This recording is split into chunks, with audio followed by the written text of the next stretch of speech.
I think my mic. Oh, here we are. Thank you. Well, I first just want to say thank you to for our patient testimonial. I find it so brave and it's heartfelt. It's so nice to have somebody really volunteer and share their personal experience. It is time to take it to the streets. Here's our roving reporter segment. We're taking it to the streets of the Marriott Marquis here in downtown Chicago. All right, here's our first question. What questions do you ask your patients with constipation? What questions do you ask your patients with constipation? We'd love to hear from a few of you. I see a hand right over here. Can you stand up for me? Get your name. Thank you so much. Hi, what's your name? My name is Sahla Haman. So nice to meet you. I'm Taryn. So what do you think? What are your thoughts to this question? So I think the main questions we ask from patients who come with constipation is, of course, the bowel frequency, how many times they're going to the bathroom, and then also the consistency of the bowel from the Bristol stool scale, what it looks like. And those are the two main. And of course, then abdominal pain or any nausea or bloating and all those symptoms. Well, thank you for volunteering. Thank you for starting things off. We appreciate it. Who else would like to volunteer? I thought I saw some hands over here. I think I see a hand. Is that a hand? Is that a pinky or a hand? I'll take a pinky. Hi, sir. Can you stand up for me? I'm Taryn. It's lovely to meet you. What's your name? Guilherme from São Paulo, Brazil. Yo hablo español. I don't speak Portuguese, but very similar. Well, I'm going to ask the question in English once again. What questions do you ask your patients with constipation? Maybe you could add on to what our first volunteer had to say. I think she said the most common questions, but we also ask what triggers their pain and their symptoms, if there is any specific food, any behavior when they are nervous, they have problems in their jobs or in their homes, and if they do physical activity or not, how much water they drink, what they eat. These are the main questions also.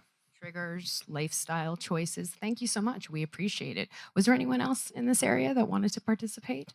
All right, we do have another segment coming up, so I'll look for you then. Doctors, I would love to hear your thoughts about our audience impact, their perspective. It's nice to hear clinicians' real life experience, what they're experiencing in the doctor's office. So what do you all think? And thank you to the panel. The question for the panel was terrific because it was a bit of a tease. I want to remind everybody to get your questions in. That's coming in just a few minutes for the terrific Q&A we're going to have with our panel. So if you haven't already submitted a question to our virtual attendees as well, make sure you scan that QR code.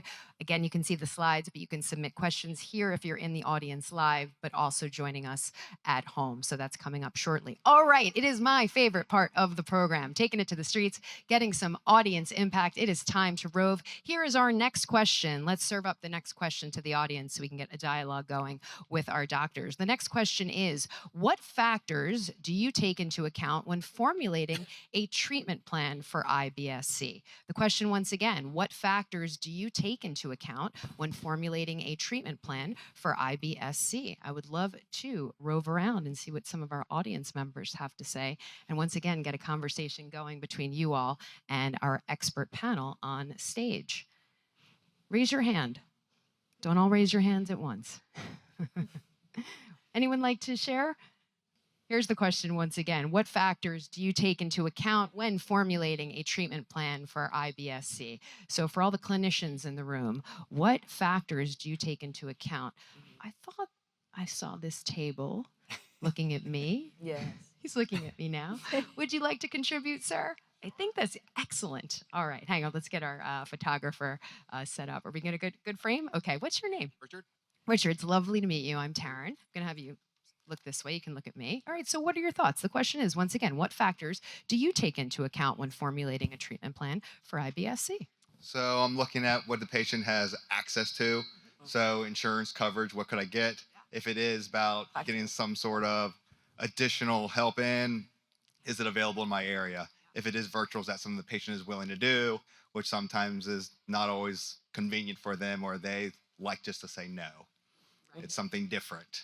And where I live is more rural, so to get to a specialty place, we're talking about 2 hours away.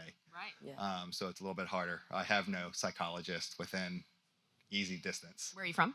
Southwest Virginia. All right. So usually it's UVA or Wake Forest is who I send most people to. Yeah, but access, very, very, very important. Well, thank you so much, Richard. We really appreciate your participation. And for Roving, I hope that was fun. Doctors, what do you think of Richard's answer?